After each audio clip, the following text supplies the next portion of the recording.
Alors, Madame, Monsieur, soyez le bienvenu. Au nom de l'association CRI Voix des victimes suisses, je suis très heureux aujourd'hui de recevoir comme invité mon professeur et cher ami Fathi Ben Salem, expert international dans la psychanalyse, professeur honoraire et ancien directeur à l'université. Nous nous rencontrons aujourd'hui autour de votre dernier ouvrage, Le saut épique ou le basculement dans le djihad, paru chez Actes Sud en avril 2021. À chaque fois, le nom de docteur et professeur Fathi Ben Salem est mentionné, il y a trois réactions. La première fois, la première voit en vous le courant critique des Lumières qui n'est rien d'autre que le fruit de l'héritage culturel, historique et islamique. Celui-ci a subi une marginalisation et une accusation de collaborer avec les forces coloniales et par conséquent a affaibli votre rôle réformateur. La deuxième réaction voit en vous une affiliation au courant culturel et laïque arabe qui vit une crise d'identité perdue et violée de l'intérieur. Un outrage à tout le patrimoine culturel arabe et islamique que vous considérez comme responsable de la décadence, dégradation des sociétés arabes et musulmanes qui sont tombées dans la violence, malheureusement. La troisième courant vous considère comme un simple théoricien qui s'est abrité dans sa tour élevée loin de la réalité, prouvé par les événements du printemps, entre parenthèses, printemps arabe. Pour moi, ce n'est pas un printemps, c'est un hiver, et de votre incapacité à encadrer la rue et proposer la réforme qui se doit enfin. Qui se doit. Enfin, il y a ceux et celles qui disent que le professeur Ben Salem traite la question de radicalisation avec une méthode non scientifique, car il oublie le rôle du colonialisme dans la destruction et la fragilisation des sociétés arabes et islamiques. Il oublie le rôle société et pouvoir occidentaux dans l'accueil et je m'excuse, dans l'accueil et la protection des Corans de l'islam politique, voir tous les bienfaits accordés par ces derniers au Coran de l'islam politique en Occident, au point où l'Occident a imposé sur les autres pays l'idée d'accepter l'islam politique comme un partenaire. Et voilà que nous voyons Rachid Ghanouchi, par exemple, un grand leader de l'islam politique et des frères musulmans, et un grand théoricien de terrorisme intellectuel qui protège l'exécution de quelques défenseurs des droits de l'homme, à l'exemple du grand martyr nationaliste Chokri Belid Mohamed Brahmi. Ghanouchi on a mis le tapis rouge à Davos. Une discussion autour de votre livre sera menée par professeur Ben Yahya, expert consultant islamologue et directeur exécutif de l'Institut Kalima et aussi membre de Task Force de la coordination islamique suisse et docteur Julien Tardif, sociologue. Je vous cède la parole, mon professeur Fathi Ben Salem. Vous voulez qu'on procède comment? Vous voulez que je présente mon livre La présentation et puis la discussion, si vous êtes d'accord. Vous voulez que je parle en combien de temps à peu près? C'est à Julien et Ben Yahya maintenant. Je cède mes attributions à Julien et à Ben Yahya. D'accord, d'accord. Alors, vous voulez que je parle combien de temps? Julien, dans 20 minutes. 20 minutes. Donc, il vous faut 20 minutes, une demi-heure. D'accord. D'accord. Très bien, très bien. Ce livre vient après plusieurs autres consacrés à... Je m'excuse, professeur, j'ai oublié de souhaiter le bienvenu à notre ami, le professeur Farhat Afshahar, membre du Conseil suisse des religions et président de la coordination des organisations islamiques suisses qui va parler juste après vous. Merci, je m'excuse. Je salue d'abord tout le monde et je vous remercie d'être présent pour cette présentation et cette discussion. Les critiques que vous avez énoncées tout à l'heure, bon, bah, voilà, écoutez, la critique est fondatrice de la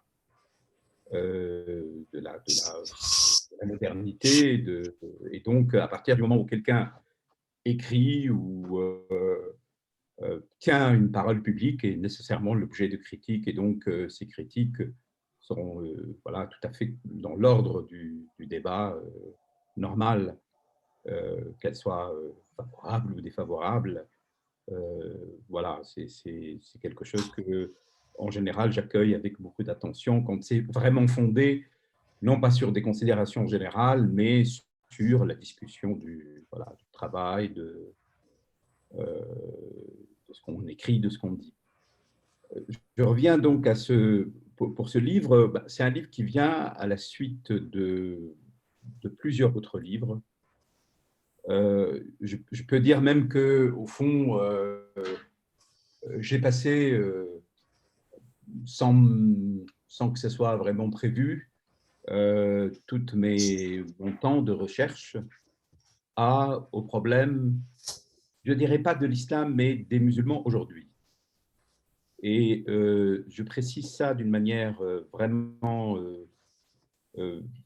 insistante, parce que, bon, bien sûr, on est obligé de parler de ce qu'on appelle l'islam, qui est quelque chose de très, au fond, très difficile à cerner, énorme, civilisation, religion, mœurs, etc. Ce qui m'intéresse plus particulièrement, c'est les musulmans. Les musulmans d'aujourd'hui, comment ils vivent le temps du monde d'aujourd'hui. Et nous savons que, aussi bien pour les musulmans, mais pour les autres peuples, toutes les civilisations qui existent aujourd'hui sont, d'une manière ou d'une autre, connaissent des modes, des formes de malaise intérieur qui sont dus au fait que la modernité met en difficulté toutes les grandes organisations, tous les systèmes, quels qu'ils soient. Donc, j'ai passé beaucoup de temps à travailler particulièrement sur le phénomène de ce qu'on appelle la radicalisation, qui est un terme très large, mais qui s'est imposé au fond et avec lequel il faut travailler, même si c'est pour le critiquer. Mais il correspond à quelque chose qui est dans la réalité, et pas seulement dans la réalité de l'islam, mais aussi ailleurs. Nous assistons à des phénomènes de radicalisation dans le monde. Par exemple, tout ce qu'on appelle la cancel culture aujourd'hui est une des formes de radicalisation qui embrase les sociétés modernes. Ça a commencé aux États-Unis, dans les campus, ça s'est étendu, on la voit partout. Donc la radicalisation n'est pas une spécificité seulement du monde musulman. Alors, pour revenir à ce livre, donc il vient, je me suis intéressé à la question: qu'est-ce qui se passe pour que des personnes puissent faire le choix, à un moment donné, de s'engager au nom du djihad, que ce soit dans la guerre, dans des combats, sur des terrains de guerre, ou bien dans le terrorisme dans leur propre pays. C'est deux choses différentes d'ailleurs qu'il faut bien distinguer. Mais comment se fait-il? Pourquoi? Et j'ai cherché à y répondre à partir de ce que je sais le mieux, c'est-à-dire de mes rencontres cliniques. Pendant de très nombreuses années, j'ai travaillé dans la banlieue nord de Paris, et j'ai continué donc dans différents endroits à recevoir, à voir des gens qui ont affaire ou qui ont été impliqués de différentes manières, pas seulement dans l'idéologie, mais dans des moments où ils ont décidé de s'engager.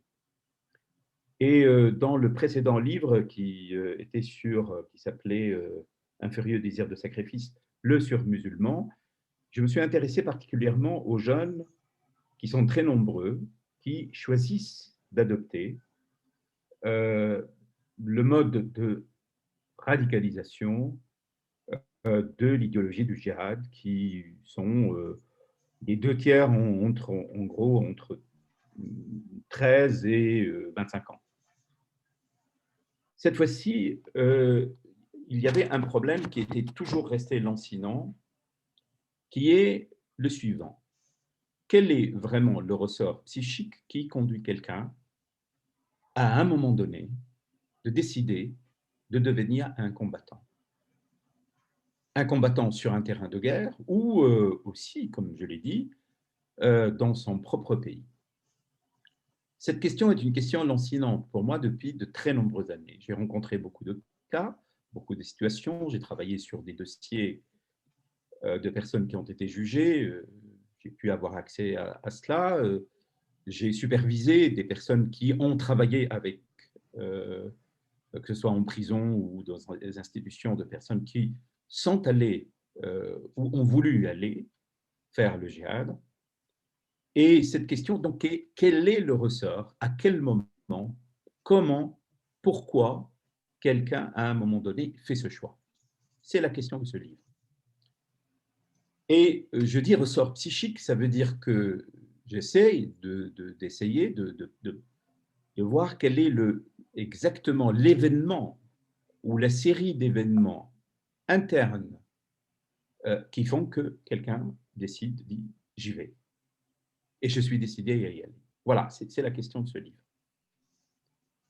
Alors, évidemment, le phénomène du djihadisme et de la radicalisation est très étudié.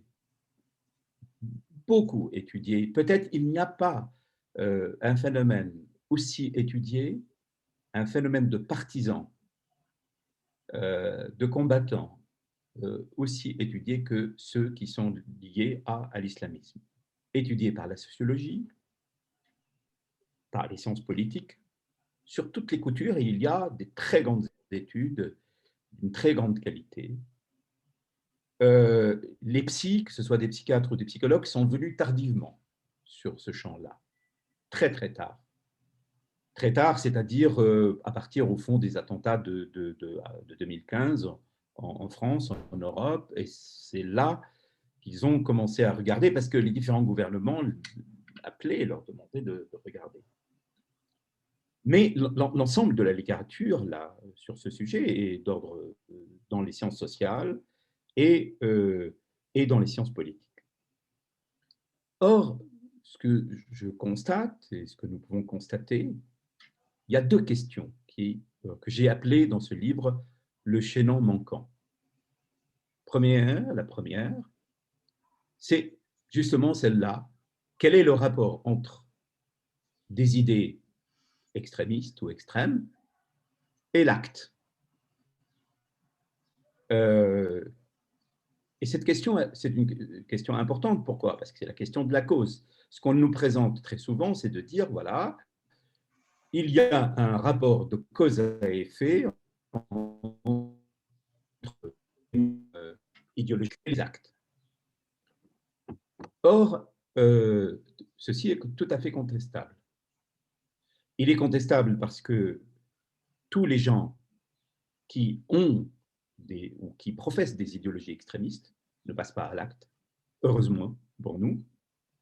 Certains d'entre eux le font. Et pourquoi certains le font alors que d'autres n'éprouvent pas le besoin de traduire leur idéologie en acte? Ça, c'est un premier élément. Je vais encore plus loin. Lorsqu'on a inventé, par exemple en France, tout le système de signes d'extrémisme, de radicalisation, les signes nombreux, les signes forts de radicalisation ne sont pas toujours présents chez ceux qui passent aux actes. À l'inverse, des gens qui présentent des signes faibles, eux,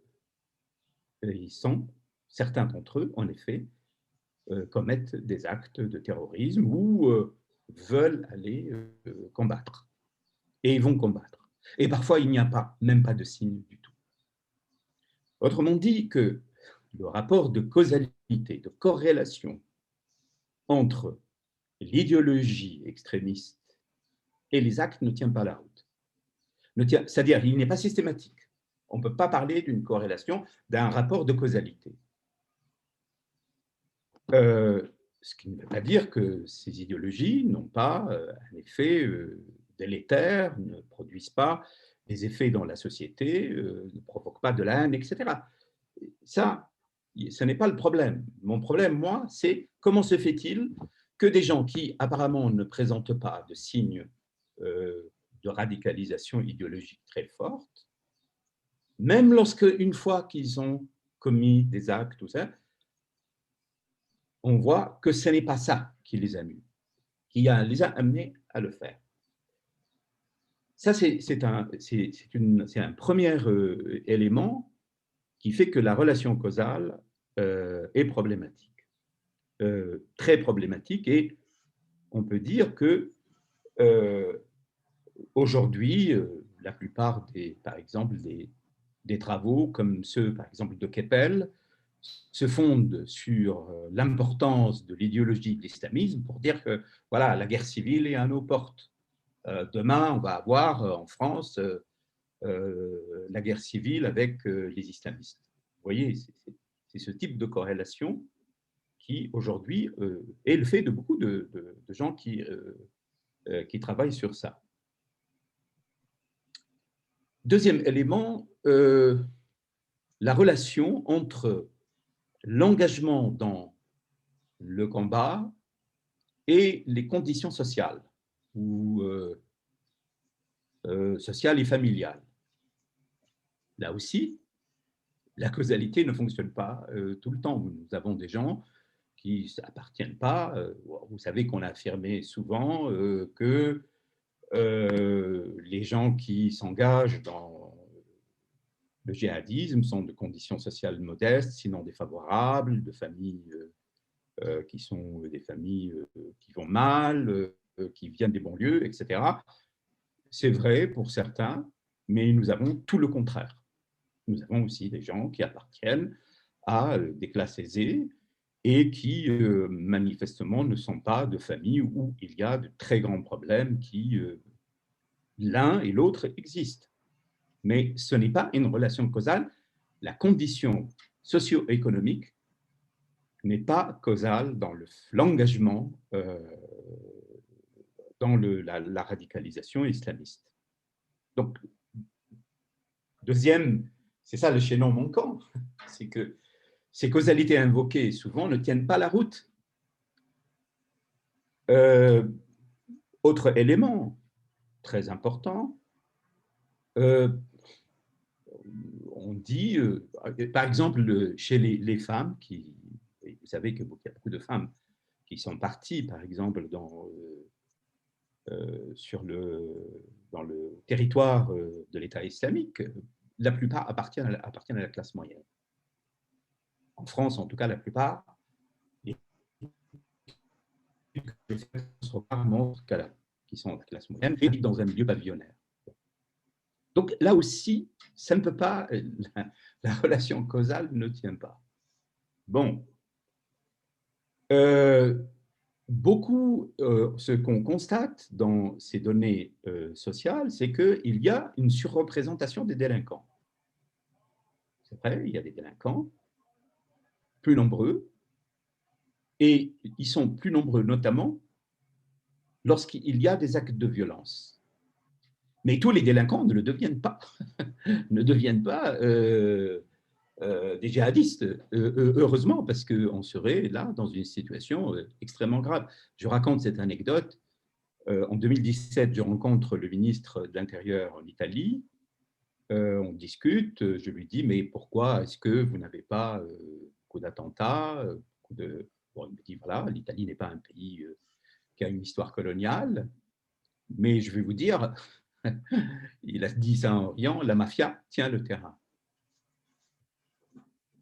Ce n'est pas, la délinquance n'est pas non plus, ne permet pas d'être considérée comme une relation de cause à effet dans la décision. En revanche, lorsqu'il y a des délinquants qui s'engagent, ils sont plus violents que les autres parce qu'ils ont un rapport à la violence. Ça, c'est vrai. Ils ont déjà un rapport avec la violence. C'est lorsqu'on étudie, et beaucoup de sociologues dans d'autres, parce que l'islamisme n'est pas le seul à avoir donné lieu à des combattants, elle n'est pas la seule idéologie. Et quand les sociologues ont travaillé sur d'autres idéologies qui ont donné des combattants, et même ceux qui ont travaillé sur des islamistes, ils n'arrivent pas à voir dans leur trajectoire qu'est-ce qui a fait qu'ils aient choisi de devenir des djihadistes ou terroristes. Ils ne trouvent pas. À telle enseigne que beaucoup de sociologues ont supprimé le pourquoi de leur analyse. Ils se contentent de voir le comment. Comment quelqu'un est devenu, petit à petit, progressivement, il est en arrivé là. Ils ont supprimé cette question pourquoi, c'est-à-dire la question de la cause. Si on en vient maintenant à la causalité psychique, j'ai organisé en 2018 des états généraux psy sur la radicalisation. En France, il y a eu une centaine de personnes qui sont intervenues. Il y a eu un livre d'ailleurs qui est sorti, une centaine d'intervenants. Eh bien là aussi, l'incertitude est très grande. Très grande sur quel point? Est-ce qu'il y a un rapport de causalité entre les problèmes psychiques et le devenir terroriste ou aller devenir un combattant? Là aussi, il y a une incertitude. Parfois oui, parfois non. Et je veux dire, si vous savez que le gouvernement français, à un certain moment, a fait appel au psy pour l'aider à trouver les personnes qui sont susceptibles de devenir des terroristes ou des djihadistes. C'est évidemment personne de sérieux. Il y a quelques-uns qui se sont amusés à faire des petites choses qui ont fait rire tout le monde, mais personne ne peut le dire. Parce que là aussi, il n'y a pas de relation de cause à effet possible. Et heureusement, si les failles psychiques étaient causales et produisaient des gens qui vont vraiment devenir des combattants de quelque sorte que ce soit, eh bien, je pense qu'on aurait des millions de personnes qui le deviendraient. Vous savez que la prévalence des troubles psychiques mondiale est de l'ordre de 30%, et dans certains pays, elle est même plus que ça. Bon. Et donc là aussi, on peut trouver parfois des gens, en effet, qui ne vont pas bien, qui font ce choix, mais on a aussi des cas où on ne trouve rien. Et donc, là aussi, la question de la causalité entre les troubles psychiques. Alors, il y a, et c'est une estimation qui est constante, entre 3 et 5% de malades mentaux qui ont commis des actes de terrorisme. Ça, c'est un fait, mais 3 à 5%, ce qui à peu près correspond aux actes violents commis par des personnes qui souffrent de troubles psychiques d'une manière générale, les actes violents d'une manière générale. On peut trouver des colorations de délire qui reprennent des idées djihadistes, par exemple, sont des colorations seulement. Et ce n'est pas vraiment des gens qui sont engagés dans le djihad. Bref, c'est ça ce que j'appelle le chien en manque. Tant du point de vue des études sociales, tant que du point de vue psychique, on n'arrive pas, avec les éléments, les outils dont nous disposons aujourd'hui, à trouver des relations causales. Et donc, à partir de là, si vous voulez, moi, mon enquête, c'était bien, très bien. Apparemment, on n'arrive pas à penser ça. Comment ça se passe dans des cas où nous avons vraiment, soit dans la clinique, c'est-à-dire dans la rencontre avec quelqu'un, soit dans ce que quelqu'un a raconté de son engagement, est-ce qu'on peut repérer un moment de déclenchement de la décision? Voilà. Et c'est ce travail qui a consisté à examiner beaucoup de cas, à la fois dans pratique clinique. Et dans des témoignages dont nous disposons, des témoignages de qualité. Je ne parle pas des témoignages de quelqu'un qui essaie de vraiment de se faire passer de nouveau d'un repenti. Ou ça ne m'a pas intéressé. Ce qui m'a intéressé, ce sont les récits de personnes qui ont raconté comment ça s'est passé pour eux. Et donc, j'ai examiné ces cas-là, d'autres cas qui sont… Alors, je ne peux pas parler avec beaucoup de détails des gens que j'ai rencontrés parce que ce sont des gens vivants et leur famille, donc c'est vraiment… à la fois déontologiquement, c'est pas possible, mais je fais allusion à plusieurs traits qui sont de la clinique, et je me suis emparé de récits qui sont des récits d'une très grande qualité sur l'engagement. Et c'est à partir de là, donc, en fait, ce livre est d'abord sur les cas, qu'il m'a semblé repérer quelque chose que j'ai appelé le saut épique, qui donne le titre du livre, qui est le moment de basculement, où quelqu'un bascule. Qu'est-ce que c'est le saut épique?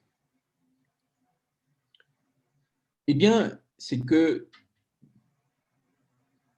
quelqu'un peut avoir un rapport à une idéologie, à des idées, etc., mais ce ne sont pas nécessairement les idées qui vont directement influer sur son acte, mais c'est la construction d'un récit, d'une histoire qu'il va constituer. Et cette histoire, c'est elle qui va l'amener à aller vers l'action.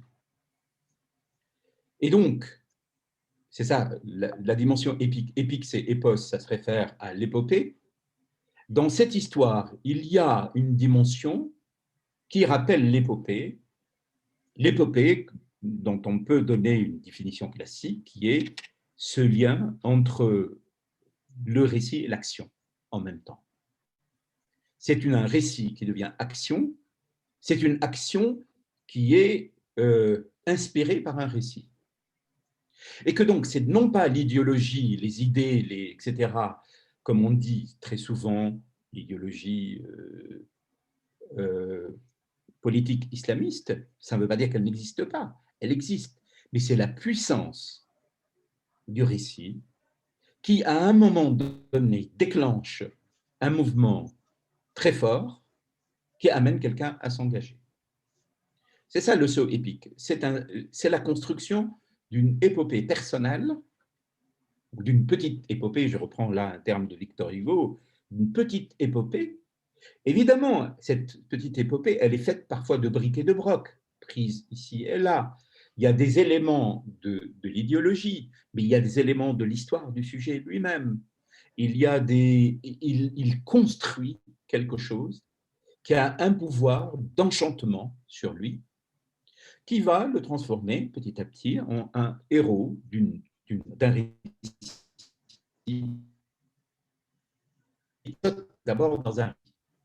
Et c'est ce saut dans un récit qui va l'amener à s'engager et qui fait qu'il y a une puissance très très grande dégagée par le récit qui est construit et qu'il arrive à composer avec des éléments divers, y compris des éléments dans son histoire. Récit et idéologie, ce n'est pas la même chose. Le récit est une construction qui a ce pouvoir d'enchantement que les idées, les concepts, les notions n'ont pas. Et on n'a pas été assez attentif, et là je me situe sur un plan général, que l'islamisme a construit lui-même un très grand récit. Un très grand récit anti-moderne, anti-séculier.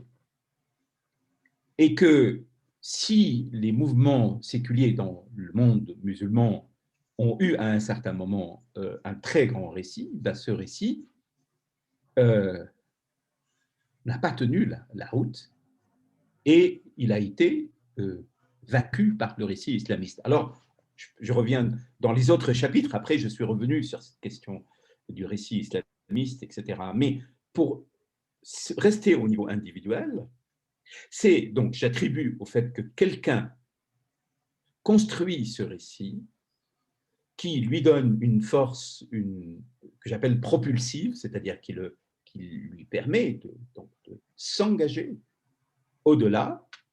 Et par exemple, des éléments de l'islam en tant que tel, parfois, il y en a très peu.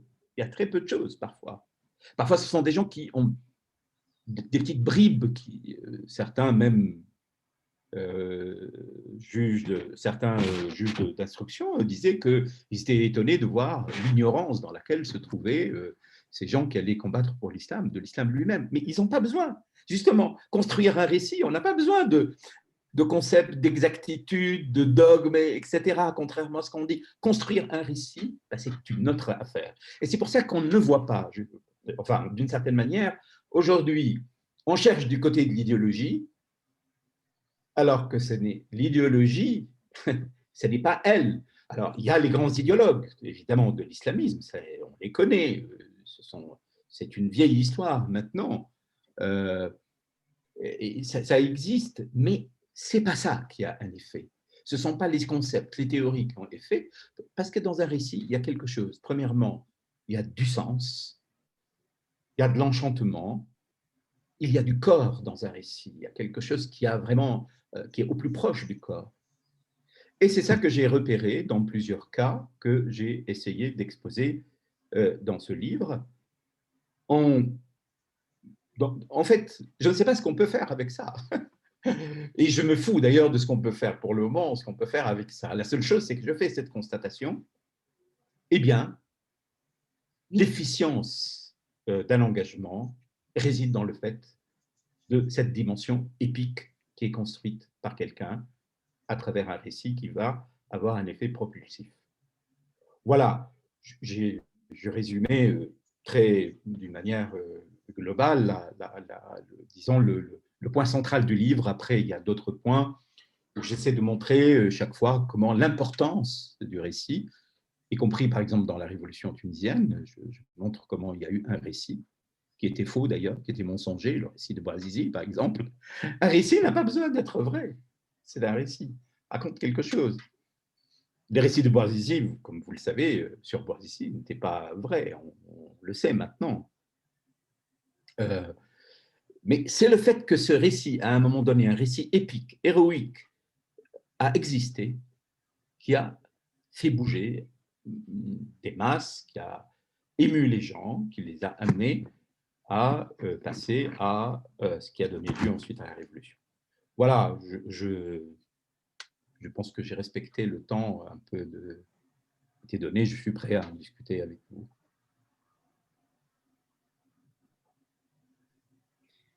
Je ne sais pas, Julien ou professeur Boumediene, vous commencez. Ah, Julien, d'accord. Oui, d'abord.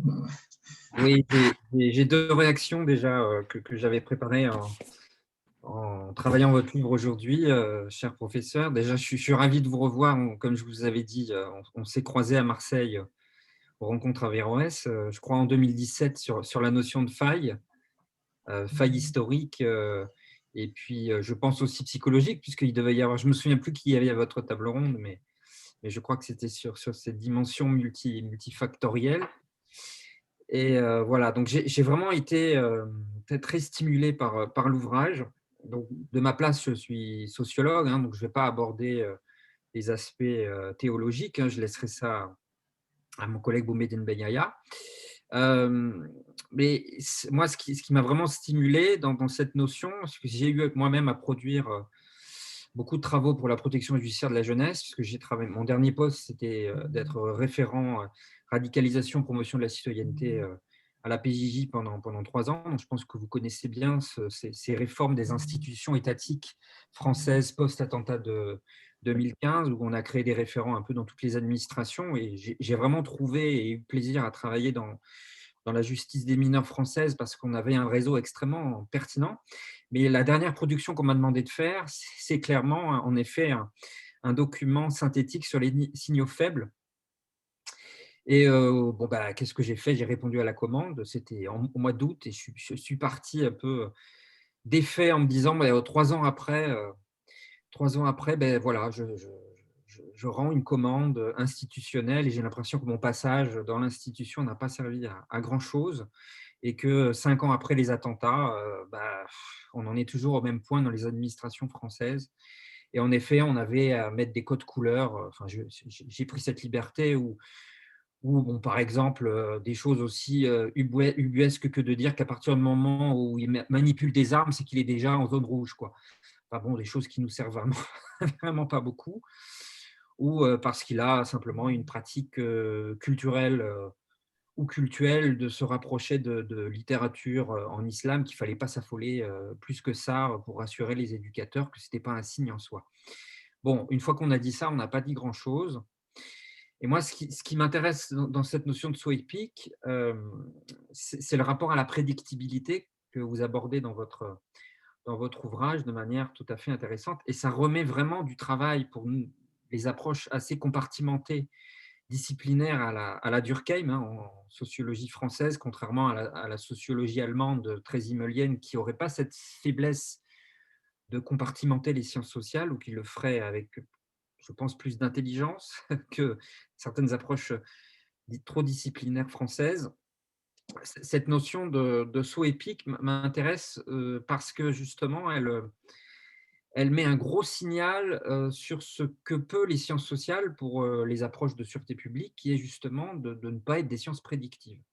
Et ça, vous y revenez dans l'ouvrage, notamment en référence à Wittgenstein. Je vous laisserai y revenir. Et j'ai envie de vous proposer cette citation parce que votre ouvrage travaille aussi beaucoup les références avec le récit et aussi avec l'histoire de l'art. Vous finissez sur la question de la Renaissance et de manière extrêmement positive en nous donnant des lumières d'espoir, en comparant avec la Renaissance italienne où il y avait aussi des atrocités à cette époque et pour autant on retient aussi des éléments saillants de l'histoire qui relèvent des grands artistes qui ont complètement revisité l'art chrétien. Donc ça, c'est des éléments d'espoir pour notre époque. Et je ferai référence à cette citation d'un auteur que j'aime énormément en philosophie de l'art. Je vais essayer de le retrouver. Oui, il est juste là. Bon, quelqu'un que vous connaissez, je pense, Georges Didier Huberman, qui est stéphanois, hein, je suis à Lyon, et qui dit dans Sentir le grisou, aux éditions de Minuit en 2014, la chose suivante. Le grisou est un gaz inodore et incolore. Comment alors le sentir et le voir malgré tout? L'infinie cruauté des catastrophes, c'est qu'en général, elles deviennent visibles trop tard. Les catastrophes les plus consensuelles, les catastrophes auxquelles on a spontanément recours pour signifier ce qu'est une catastrophe, ce sont les catastrophes qui furent. Et on ne peut pas les conjuguer sur une temporalité de la prédictibilité des choses. Voilà, donc je voudrais vous faire réagir sur ce point. Et aussi un élément qui moi, m'a surpris, c'est sur l'analyse de cas. Alors, je respecterai votre démarche. Je ne citerai pas les cas que vous avez évoqués, mais il y a le cas d'une jeune femme qui est partie dans le djihad, donc pas du tout sous la contrainte de son mari, hein, puisque au contraire, il a tout fait pour la récupérer, qui est partie avec son enfant de 4 ans. Et ça marque une époque, vous avez déjà travaillé dans d'autres ouvrages avec Farhad Khosrow-Khavar sur le djihad au féminin, mais là, vous donnez une autre dimension sur le rapport à la violence, mais aussi le rapport, ce qu'avait travaillé aussi Dounia Bouzar, le rapport à d'autres causes, d'autres récits percutants pour soi, et vous y voyez cette fois-ci beaucoup la question de la figure prophétique, la manière dont le prophète résonne dans chacun de manière différente, et notamment là pour cette jeune femme et pour ces jeunes femmes qui partent faire le djihad pour des causes liées à la protection des enfants. Donc là, vous apportez des choses qui sont des éléments d'analyse différents de celles de Dounia Bouzar sur le djihad forteresse qu'elle avait travaillé, qui me semble aussi très intéressant. Et moi, ça m'a fait percuter sur le débat actuel dans l'arène publique sur la condition des femmes aujourd'hui, sur l'après-MeToo et sur la naissance de figures et de récits de femmes fortes qui aujourd'hui peuvent avoir du succès autour de discours très violents. Et je prendrai l'exemple simplement d'une chanson à succès l'année dernière de Clara Luciani qui s'appelle La Grenade. Alors, avec quelques mots qui sont assez percutants. Tu n'as jamais vu une femme qui se bat, suis-moi dans la ville blafarde et je te montrerai comme je mords, comme j'aboie. Et un autre passage, prends garde sous mon sein à la grenade, le refrain, je ne suis qu'un animal déguisé en madone. Voilà, donc je voulais donc revenir, je m'arrêterai là, sur ces deux éléments qui sont percutants pour moi dans votre ouvrage, c'est ce rapport à la prédictibilité, donc avec la notion de saut épique, qui pour moi donne vraiment de nouvelles accroches heuristiques pour la recherche, et revenir sur ce dyade au féminin et cette manière de représenter et dont les femmes aujourd'hui, dans un discours à la fois personnel et d'égérie médiatique, se permettent de nous donner un autre rapport à la violence en termes d'émancipation de soi et de défense par rapport aux violences sexistes, quoi. Je vous remercie. Merci. Permettez-moi, professeur, j'aimerais bien souhaiter le bienvenue à Madame l'ambassadrice représentante de l'Organisation de coopération islamique à Genève et notre ami Artistide Bilonga, le président de l'IPRIVA international, un programme de lutte et prévention contre la radicalisation et terrorisme en Afrique. Dont je suis membre aussi. Merci Aristide. Merci. Bienvenue. En fait, vous avez soulevé beaucoup plus dans votre intervention de questions et de problèmes. Il y a le problème de la prédictibilité. On ne peut pas feindre dans les sciences dites humaines, sociales, d'avoir une prédictibilité des conduites humaines. Vraiment. Et c'est pour ça que le schéma de cause à effet qu'on utilise, qui est emprunté aux sciences exactes, ne colle pas. Ça ne marche pas. Et les statistiques qu'on présente parfois sont souvent très bidonnées, et les statistiques et les probabilités ne sont pas des relations causales. Et il y a une confusion très souvent, et d'ailleurs la science elle-même exacte a exclu, a différencié la probabilité et la causalité. Et or, nous avons, je peux vous donner mais vraiment beaucoup d'exemples, souvent on fait cette confusion entre probabilité et causalité. Bon. Et ça, c'est pour dire que si en effet, dans les sciences exactes, si nous prenons le cas de la physique, il y a la possibilité d'établir des rapports de cause à effet et donc du même coup de prédictibilité, eh bien, ce n'est pas le cas lorsqu'il s'agit des conduites humaines. Et c'est pour ça que vous avez fait référence à Wittgenstein. En effet, j'ai trouvé chez Wittgenstein la possibilité de penser autrement que par la causalité des sciences exactes, ce qui se passe chez les êtres humains, et puisque Wittgenstein nous incite à penser en termes de motifs plutôt que de causes. Celui qui a coupé la tête de Samuel Paty, il a évoquant l'humiliation du prophète, ce n'est pas le prophète et ce n'est pas l'humiliation du prophète qui est la cause. C'est un motif invoqué par cet homme. De la même façon, quand on dit l'islam, etc., c'est un motif qui est invoqué par quelqu'un. Et voyez, bon, donc j'ai essayé de vraiment de différencier et de dire attention, vraiment là, on a et au fond tout ce que le gouvernement a mis en place sur la radicalisation en France et lui-même, enfin les gens des services de renseignement, parce que j'ai côtoyé, je les ai interrogés, etc., disent que c'est vraiment, on n'aurait pas dû faire ça. C'est pas avec ça qu'on travaille. Nous avons nos méthodes. Ça sert à rien, ça a amplifié, ça fait qu'on a présenté des centaines des dizaines de milliers de personnes qui pouvaient devenir des terroristes et ça ne sert à rien. C'est pas ça. Donc on se trompe. On s'est beaucoup trompé sur ça. Et donc, moi, j'ouvre le débat. Comment on peut penser? Moi, je pense que plutôt, et vous connaissez cela, c'est un problème qu'en effet, que la PJJ a été confrontée à ça, puisque c'est elle, on a confié beaucoup des jeunes à prendre en charge. Il faut beaucoup de temps et de patience pour pouvoir un peu comprendre quel est le degré de dangerosité de quelqu'un. C'est-à-dire qui peut ou non vraiment aller. Et on ne peut pas savoir s'il le fait ou pas. Et c'est pour ça que sinon, bon, beaucoup de psychiatres sont amenés eux-mêmes à lâcher des gens qui par la suite commettent des actes terribles, parce que la psychiatrie non plus n'a pas de… Voilà, c'est une appréciation à un moment donné. Bref, donc la question d'après, je crois que c'est une question centrale, et on s'amuse aujourd'hui à faire croire que voilà, on peut prédire. Vous avez parlé au début de quelque chose auquel je tiens beaucoup dans ce livre, qui est la fin de ce livre, sur l'espoir.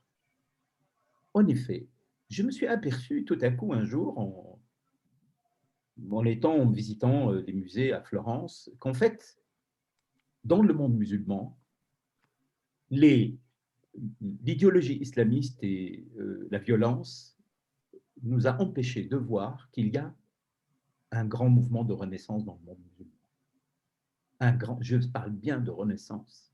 Quand vous regardez ce qui se passe, avec les difficultés, les guerres, malgré les guerres, beaucoup de guerres à l'intérieur du monde musulman, de guerres civiles et de guerres qui sont des guerres provoquées par des puissances étrangères, mais par les États eux-mêmes contre leur population. Et malgré ça, qu'est-ce qu'on voit? On voit d'abord l'existence d'universités, l'instruction. Les femmes, même voilées, sortent de chez elles, occupent des fonctions. Il y a des artistes, il y a des élites qui se sont constituées. Il y a une nouvelle culture qui est produite par des jeunes qui peuvent être en même temps croyants, musulmans, mais en même temps, ils produisent de l'art, de la littérature, ils produisent de la musique, ils produisent de la… Et donc, quand vous regardez par rapport, il y a ne serait-ce que 40 ans, 50 ans en arrière, nous assistons en effet à une renaissance à l'intérieur du monde musulman qui nous est cachée par la thanatologie, par toute cette culture de la mort qui prend les devants. Et tout à coup, justement, ça m'est apparu tellement évident qu'en effet, la Renaissance européenne s'est passée aussi comme ça, au moment où il y avait les élites et partout produisaient des choses magnifiques que j'ai vues dans ces musées en Florence. On brûlait des gens dans les rues d'Europe. Et que donc, au moment même où se produit cette renaissance, une très grande violence est produite. Pourquoi? Parce que le monde ancien n'arrive pas à mourir, n'arrive pas à se terminer. Il y a des gens qui s'accrochent encore et qui pensent qu'on est en train de trahir, etc. Et ça, c'est quelque chose pour moi auquel je tiens beaucoup, malgré le terrorisme, malgré les mouvements islamistes, quelque chose avance. Et avance, mais personne ne peut arrêter ça, quoi qu'il arrive. Je dis bien quoi qu'il arrive. Parce que ces mouvements d'une civilisation, ce sont des mouvements qui ne sont pas arrêtables. Et bien sûr, ils disent, bah oui, ça s'inspire de l'accident. Mais oui, mais d'où s'inspirer aussi d'autres cultures au départ. Et donc, et ce n'est pas une occidentalisation comme on dit, c'est autre chose, c'est un mélange. Il y a beaucoup de choses. Oui, l'humanité est une, et quand quelqu'un a inventé, le jour où il a inventé un couteau, il s'en est servi un peu quelque temps, mais après, son voisin l'a pris, ainsi de suite. Et c'est toujours comme ça. Il y a des choses qui ont été écrites là-dessus qui sont très… Et donc, nous sommes devant un moment de renaissance exceptionnel, et qui peut-être explique même le fait de ces mouvements violents qui ne supportent pas ce monde qui est en train de se transformer, de changer. Et là, ça, c'est un point très, très important que je veux souligner et qui est issu directement pour moi il y a quelque chose qui m'a subitement… Bon, peut-être que beaucoup de gens le savent, mais pour moi, c'était quelque chose qui était voilé derrière toutes les exactions, les violences qu'on voit. Malgré les guerres, malgré les massacres, eh bien, il y a quelque chose qui est en train quand même d'avancer et de se faire. Et le rôle des femmes est, je pense, majeur. À la fois, il est majeur dans les transformations et il est majeur aussi dans la violence islamiste. Moi, je pense même que c'est l'élément peut-être le plus déterminant dans tout ça. Parce que les femmes sont sorties des gonds, ont fait sortir toute cette civilisation de vraiment de là où elle en était par rapport à la fonction, à la place de la femme. Et donc ces femmes, l'exemple que vous avez donné, c'est un exemple épique, tout à fait épique. C'est un chant épique, un chant féminin épique, un récit épique. Parce que je dois vous dire une chose, c'est que je ne pense pas que la dimension épique est propre seulement aux musulmans. On la trouve dans beaucoup, beaucoup de cas. Au départ, ce livre s'appelait, c'était un projet beaucoup plus vaste. Le titre, c'était Le saut épique ou le basculement dans le combat. Et je voulais y mettre les croisades, parce que je peux vous montrer que les croisés aussi construisaient des récits épiques individuellement. La guerre d'Espagne, vraiment, c'est un moment où on voit aussi comment, et en fin de compte, tous les moments où il y a cet engagement très, très grand pour une cause, eh bien, ça passe par un récit épique. Et donc, le récit épique n'est pas seulement pour faire le djihad, il est aussi parfois dans le combat personnel quotidien de quelqu'un. Et si vous regardez aujourd'hui, ben, écoutez, il y a un récit épique des Noirs. Black Lives Matter, c'est un récit. Si vous regardez ce qu'il y a derrière, il y a un ensemble de constructions qui ont été faites qui font que les gens peuvent être émus. Le féminisme dans ça, la phrase de Simone de Beauvoir, on n'en est pas femme, on devient, c'est quoi ça? C'est pas un concept, c'est pas une théorie, c'est une déflagration qui a par la suite a permis d'enchaîner. Donc, cette dimension épique du fait qu'à un moment donné, quelqu'un va à travers un récit dans un combat qu'il pense à un moment donné qui est essentiel pour lui, eh bien, ça vaut pour le bien et pour le mal. Le récit épique n'est pas finalisé, il n'est pas toujours bien. Sinon, ça serait trop beau. Et vraiment, on aurait… eh ben non. Le pire, le criminel le plus grand, peut construire aussi un récit épique qui justifie ses exactions. Alors, c'est un peu dérangeant, vous me direz, mais j'y peux rien. C'est comme ça. L'humanité est faite comme ça. Il y a un récit épique qui peut être extraordinaire, qui ouvre des possibilités. Il y a un autre qui va essayer d'asservir. Et ça, c'est quelque chose dont on peut… Donc, si vous voulez, pour moi, le mouvement des femmes et il y a eu un livre sur la virilité en islam de Nadia Tazi qui montre, qui est pour elle, une des raisons fondamentales de l'idéologie islamiste, elle réside dans la crainte d'abord de l'émancipation de la femme et ensuite dans le mouvement émancipateur et son rattrapage par l'histoire du voile. Professeur Benahia. Bonjour professeur, bonjour à toutes et à tous. Professeur Benslama, alors j'ai lu votre ouvrage avec beaucoup d'intérêt, beaucoup d'attention et j'ai été frappé de manière, disons, générale que probablement in fine, l'ouvrage lui-même, votre travail est un récit. C'est un récit de plusieurs récits. Donc, plusieurs récits réels, bien sûr, vous abordez, enfin, vous donnez des exemples assez percutants de personnes qui ont été frappées, qui ont subi, qui étaient des acteurs aussi, hein, parfois du radicalisme. Et alors, il y a un consensus peut-être entre les typologies, si vous voulez, je voudrais attirer votre attention sur les typologies de ces personnes.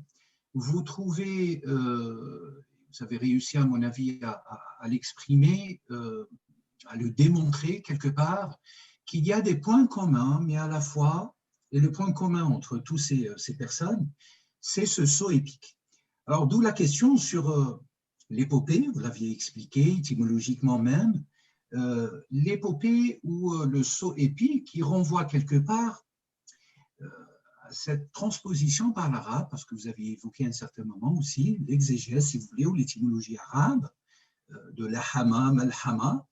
Et ce qui est intéressant, c'est que vous l'avez abordé d'une manière très littéraire, par le biais d'une sphère, d'un imaginaire particulier, extrêmement intime, sans même citer, ne serait-ce peut-être qu'une fois, sauf si ça m'a échappé, le vocable ou l'adjectivation intime, secret, sacré.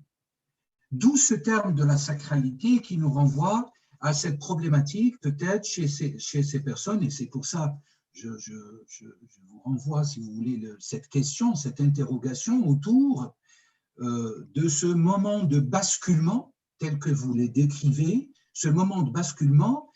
Est-ce que le rapport, alors vous ne l'évoquez pas bien sûr littéralement, ce moment de basculement entre le profane, hein, ces personnes qui étaient dans une vie horizontale vide de tout sens, de toute peut-être identification, d'où l'importance aussi du terme identification, à quelque chose qui est beaucoup plus grand que le prophète, en l'occurrence, l'orphelinat, enfin sauver, venger le monde, enfin des causes qui les dépassent totalement pour pouvoir justifier de manière sacrée, peut-être, sacrée dans leur intime conviction, par la violence, par les tueries, par l'horreur, par la terreur. Et donc, autour de tous ces éléments, professeur, selon vous, quel serait, si vous voulez, le confluent, la frontière chez ces individus? Quelle est la frontière réelle, d'un point de vue, bien sûr, psychanalytique? Quelle est la frontière entre le profane et le sacré? Quelle est la frontière entre l'intention elle-même, si on la prend sous la dichotomie intention-action, l'acte lui-même, et quelle est la frontière entre, pour ceux qui ont aussi donné parole à leur acte par le biais de leur témoignage, de manière postérieure, quelle est la frontière entre ce qu'ils étaient et ce qu'ils sont devenus, in fine, par rapport à la violence commise. Alors, autre point, professeur, vous avez, alors de manière générale, je crois, éludé l'aspect, si vous voulez, théologique ou l'aspect religieux, religiosité. Hein. L'ouvrage, à mes yeux, ne traite pas de religiosité, même si vous évoquez ici et là quelques versets coraniques, enfin un verset coranique, etc. Alors que la religiosité est le motif, en tout cas verbal, hein, énoncé par ces individus. Comment expliquer que ce motif qui est le moteur, en tout cas extérieur, hein, qui se manifeste à nous, au monde, n'est pas cité, n'est pas si approfondi dans votre ouvrage, alors qu'il est au cœur même de tous les débats autour du radicalisme, de l'intégrisme, de la violence, de la fureur, de la terreur. Et pour en finir, je rajouterai, j'attire aussi votre attention sur cette idée qui traverse, enfin, qui nous interpelle, même moi, enfin, d'un point de vue islamologique, de l'individualisation de l'islam. Chacun son islam, enfin, chacun se construit, hein, vu que l'épopée, c'est une construction des moments, hein, de passage, peut-être du néant vers l'existence, la présence, etc. Donc, ce point est, à mon avis, très important. Est-ce que vous pouvez nous en dire davantage? Merci beaucoup sur ces questions qui sont des questions, je dirais, très grandes et qui méritent chacune une longue discussion entre nous. C'est vrai que j'utilise très peu la notion de religion. Aujourd'hui, les travaux vraiment les plus pointus, je dirais, sur la question de ce qu'on appelle la religion, mettent en cause ce concept. Ils le mettent en cause, c'est un concept qui appartient à la tradition et au christianisme. et qui ne rend pas compte de ce qui se passe pour d'autres croyances, pour d'autres systèmes de croyances. Bon, si on prend le cas de l'islam, l'islam, ce n'est pas une religion, l'islam se désigne comme din, c'est-à-dire qui est du côté de la dette. C'est autre chose. Les religions de l'Inde, pareil, se distinguent avec cette référence à la dette. Dans le judaïsme aussi. Et si on prend le bouddhisme et d'autres, ouais, je veux dire, le concept de religion est aujourd'hui parmi ces concepts c'est comme ça que ça se fait, hein, qui a fonctionné pendant un moment, mais on voit absolument ses limites. Et il y a vraiment des travaux très importants qui nous invitent à prendre avec des pincettes ce concept de religion. Et si vous regardez le monde musulman, le musulman tel qu'il vit aujourd'hui, sa place dans le monde, qu'est-ce qui est religieux et qu'est-ce qui n'est pas religieux dans sa vie? Vous n'arriverez pas à distinguer. C'est tellement imbriqué. C'est tellement… Alors, il y a des moments… Alors, c'est là où votre question sur le sacré est très importante, je pense. Je crois que la notion de sacré est beaucoup plus intéressante que celle de religion. Et on a là l'équivalent. Alors, dans la langue arabe et dans l'islam, on a deux termes qui sont très importants. C'est le terme qui est en rapport avec harama, tout ce qui est harama, et qadasa. Ce sont deux choses différentes. Mais je dirais que harama et qadasa est en général tout ce qui est du côté de la sainteté. Hein, bon. Harama, c'est autre chose. Harama a donné ce terme qui est très important et intervient beaucoup dans le récit épique, qui a donné le mot holma, c'est-à-dire les notions de dignité et hurma, harim, haram, etc. Enfin, c'est une racine d'une importance cruciale et qui est beaucoup plus importante, à mon avis, que la notion de religion. Bon. Et donc, je parle à un moment donné de la place, de la question de l'humiliation et de la vengeance dans le récit, dans le saut épique. Et c'est vrai que j'aurais dû peut-être consacrer plus de place à ce moment de la sacralité à un moment donné, la recherche d'une sacralité. J'en parle comme ça, mais je n'utilise pas les… En fait, ce qui se passe parfois, c'est que j'en ai parlé dans d'autres livres. C'est pour ça que que je suis tout à fait en accord avec vous et que je convoque tout de suite la question du hurma, du haram, du harim, donc d'une sacralité tout simplement de la personne en elle-même, parce que la sacralité de la personne, la sacralité de l'acte, l'intouchable, parce que c'est ça, la question du sacré, c'est la question de l'intouchable. Ne touche pas, tu ne peux pas me toucher à ça. C'est de la dynamite, l'intouchable. C'est dans la dynamite de la vie humaine. Et s'il y a quelque chose d'explosif dans la vie des c'est l'intouchable. Et Freud s'arrête dans Totem et Tabou sur ce point très précis de l'intouchable, de ne touche pas, etc., et qui réside dans ce terme de harim en tant que tel. Et donc, dans le récit épique, il y a cette dimension de l'humiliation et de la vengeance, de venger la divinité.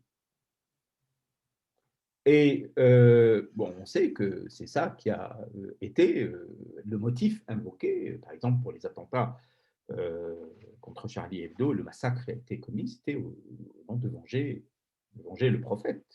C'est pas rien. Donc, ça, c'est un élément très important, c'est-à-dire qu'il y a quelque chose, en effet, qui est en jeu dans l'épique, qui est du côté de… je suis tout à fait d'accord avec vous, de la sacralité, du sacré. Alors, sur l'individualisation, je n'ai pas bien compris la question. Est-ce que c'est l'individualisation dans aujourd'hui l'islam ou l'individualité dans l'islam? Je n'ai pas bien… Oui. Oui. C'est plutôt l'individualisation chez ces personnes, hein, d'un certain islam, enfin, même si on ne peut pas le qualifier peut-être d'islam, vous ne le qualifiez pas, davantage d'islam. Vous qualifiez d'un moment, d'un moment épique, tout simplement.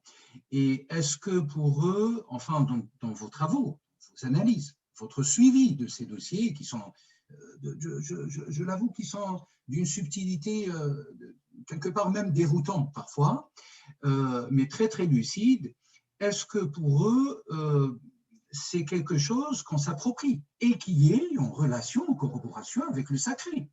On ne peut, le sacré est inaccessible quelque part. C'est quelque chose, c'est l'apogée, alors que nous sommes dans un périgée, si vous voulez, de manière existentielle. Et par conséquent, chez les individus, est-ce que ce moment de basculement, ce moment je ne sais pas si on pourrait la qualifier de décision, Oui.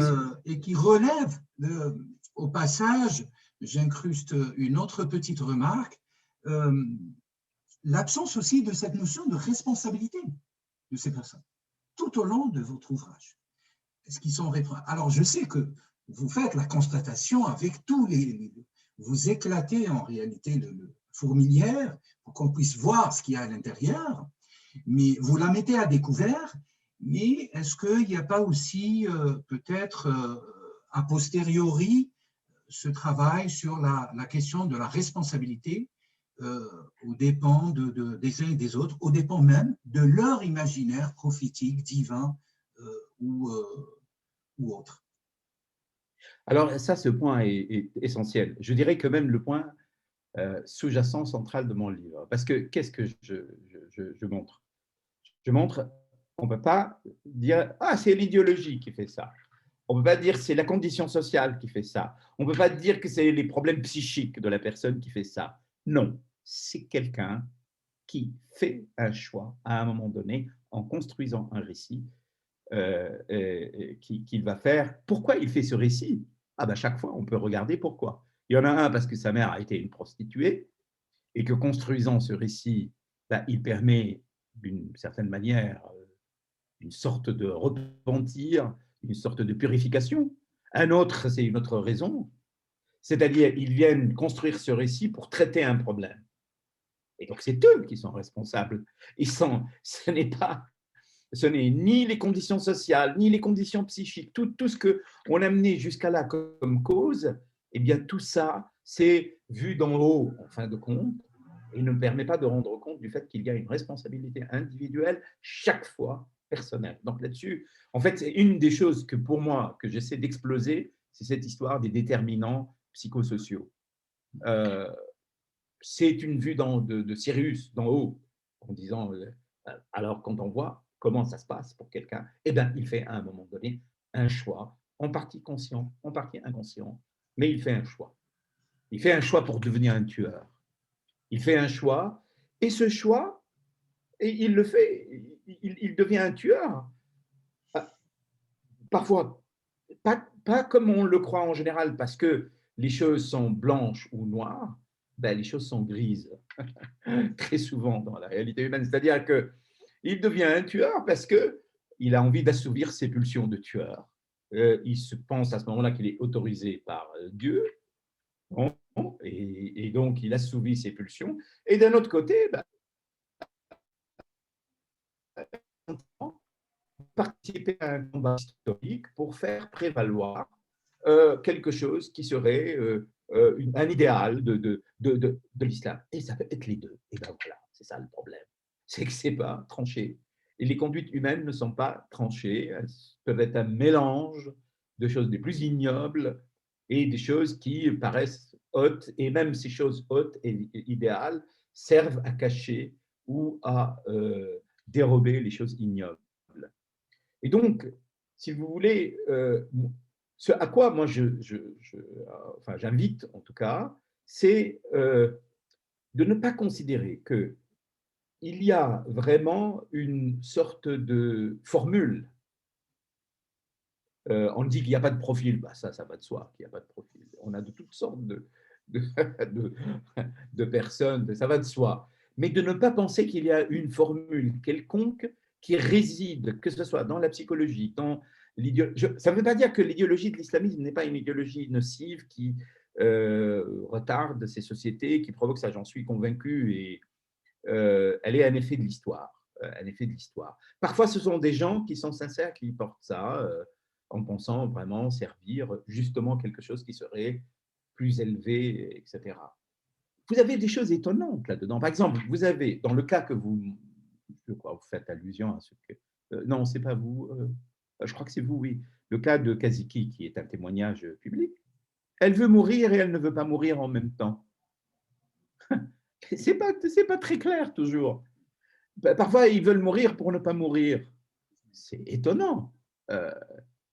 Donc, on voit bien que là, cette réalité humaine grise, eh bien, elle ne correspond pas du tout à la façon dont aujourd'hui on pense, ah oui, il y a l'islam politique. Mais qu'est-ce que c'est l'islam politique?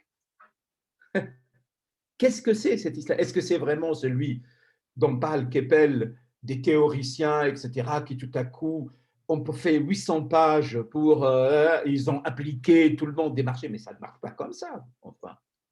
C'est autre chose, c'est beaucoup plus compliqué que ça. Et les gens ne marchent pas à coup de théorie et à coup de concepts, ils marchent à coup de sensations, à coup de choses qu'ils sentent, qu'ils vivent. Et c'est ça qui fait que les gens peuvent être émus. C'est là-dessus que nous devons désormais porter notre attention pour, si on veut trouver un discours qui fait face à ça, qu'on arrive à parler autrement aux gens. Pas en leur disant « Ah, la laïcité, c'est bien, etc. » Ça, vous pouvez toujours parler comme ça ne marchera pas. Il faut trouver un récit aussi qui s'adresse, un récit porté par la modernité, par un islam moderne, un islam qui… Et là, il existe, hein, les gens existent, mais on ne les voit pas. Moi, je sais qu'ils existent, j'en connais. Voilà. Et donc, toute cette logomachie qu'on entend aujourd'hui, eh bien, ça ne tient pas la route. Elles ne rendent pas compte de ce dont il s'agit. Et pareil, l'histoire d'islamophobie, c'est une histoire, par exemple, tout à fait idiote. C'est de la psychologie de bazar. Ce qui existe, c'est beaucoup plus grave que ça, en réalité. C'est la place de l'ennemi intérieur que des musulmans sont amenés à occuper dans un pays qui est le leur. Parfois, on les désigne comme des ennemis intérieurs. Après les juifs et les communistes, maintenant, c'est les musulmans. Et parfois, certains jeunes musulmans veulent occuper cette place, se présenter, parce que pour eux, c'est plus valorisant d'être un ennemi intérieur que d'être un n'importe quoi, n'importe qui, rien du tout.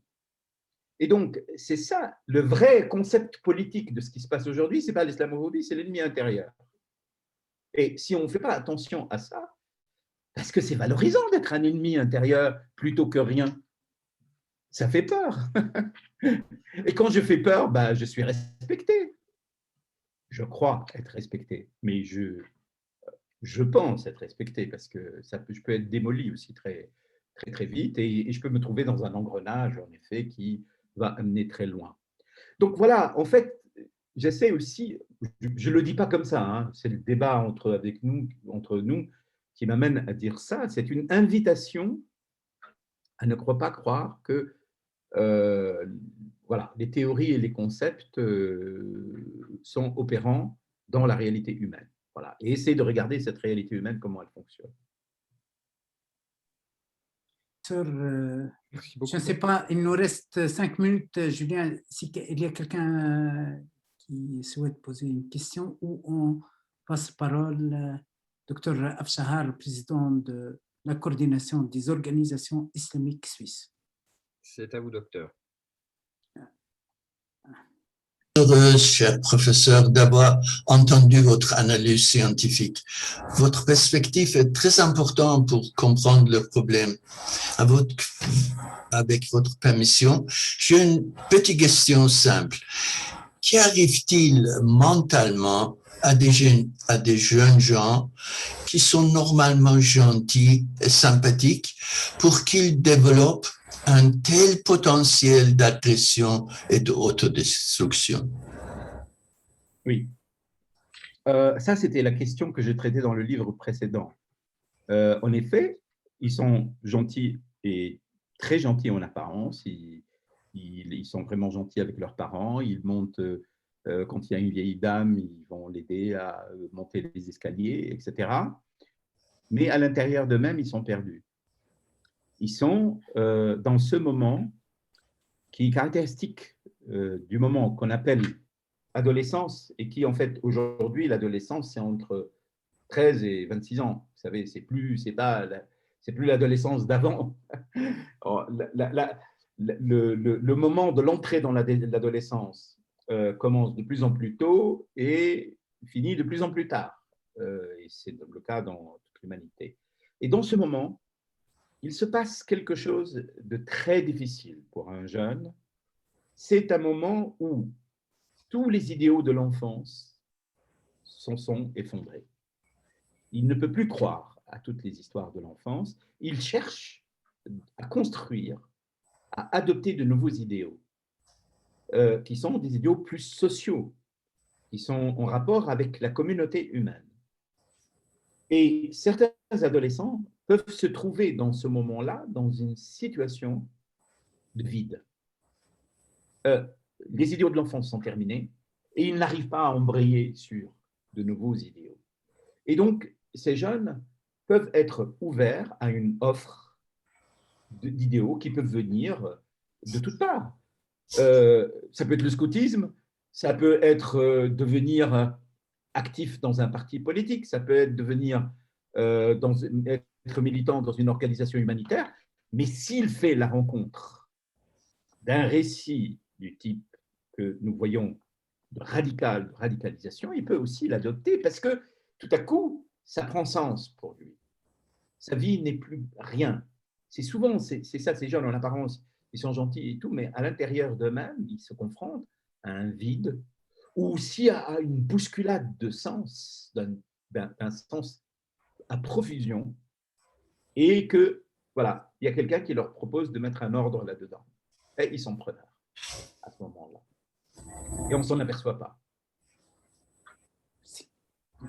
Merci beaucoup. Avant de céder la parole à notre ami Dr Julien Tardif, le conseiller de la coordination des organisations islamiques suisses, j'ai oublié de dire quelque chose j'ai quelque chose à la cœur que Fatih Ben Slama, c'est un enfant d'une grande famille de Sahel tunisienne, c'est une famille progressiste qui a battu la Tunisie progressiste.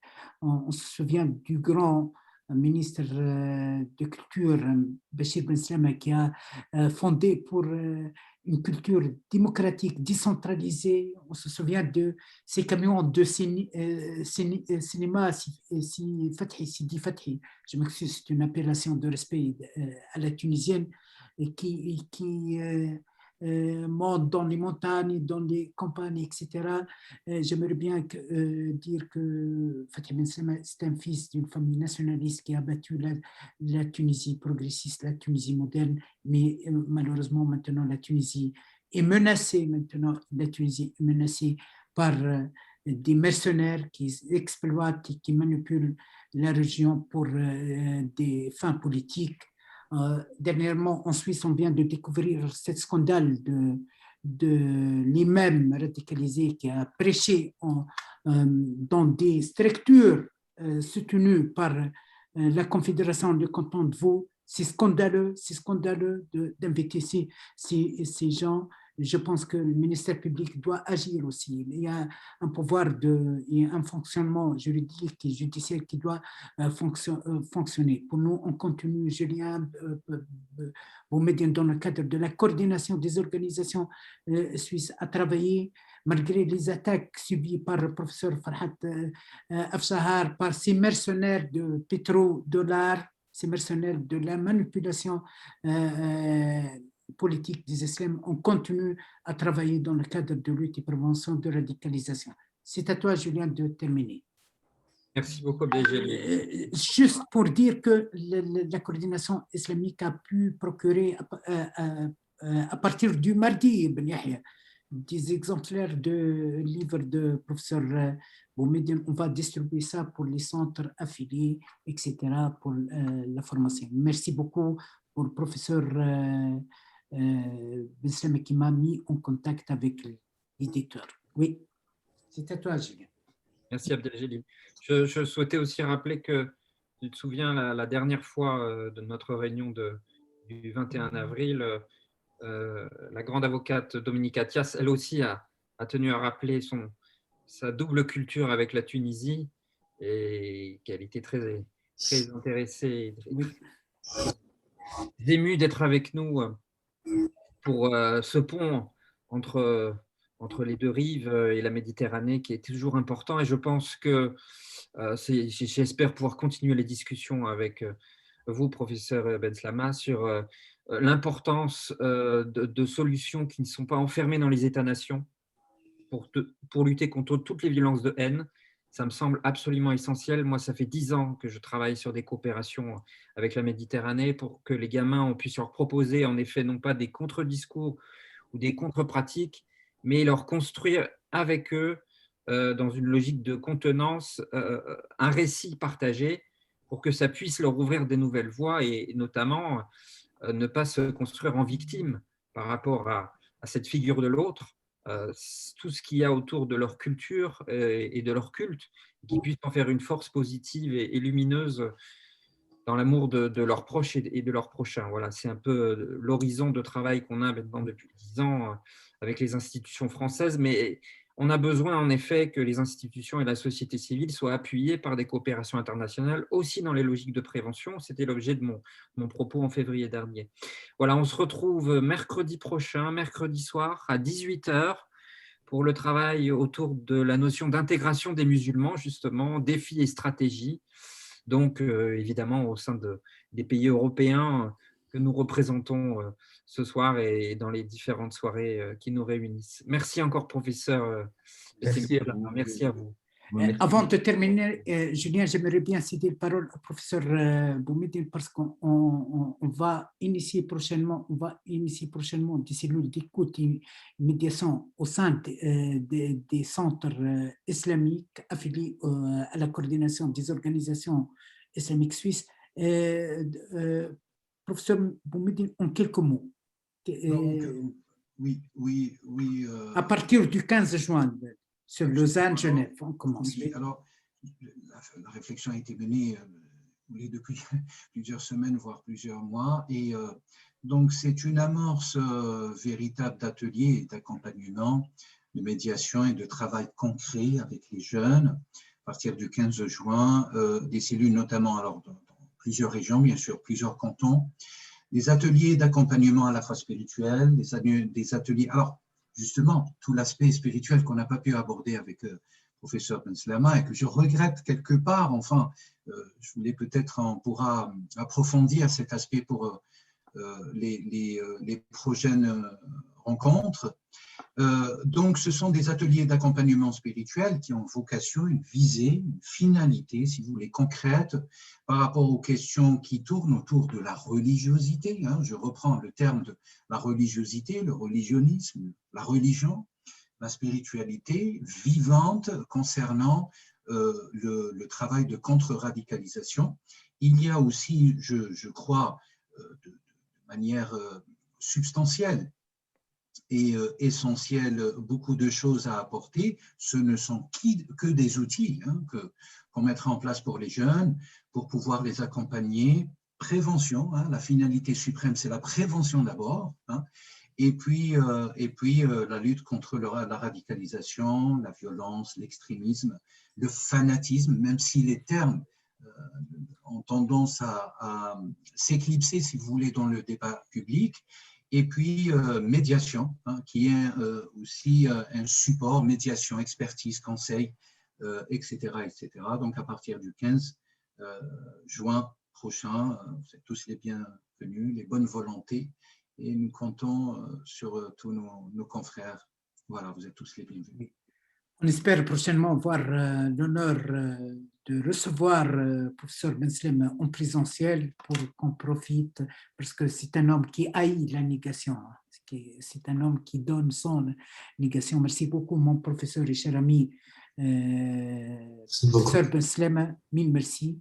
Merci à Julien Tardif, merci à Boumediene, merci au professeur Farhat Afshar, à tous les présents. On vous donne rendez-vous, comme il l'a dit Julien, mercredi prochain à 18h. Mille merci et à la prochaine. Merci beaucoup à tous. Au revoir. Merci. Au revoir. Merci à vous tous. Merci. Au revoir.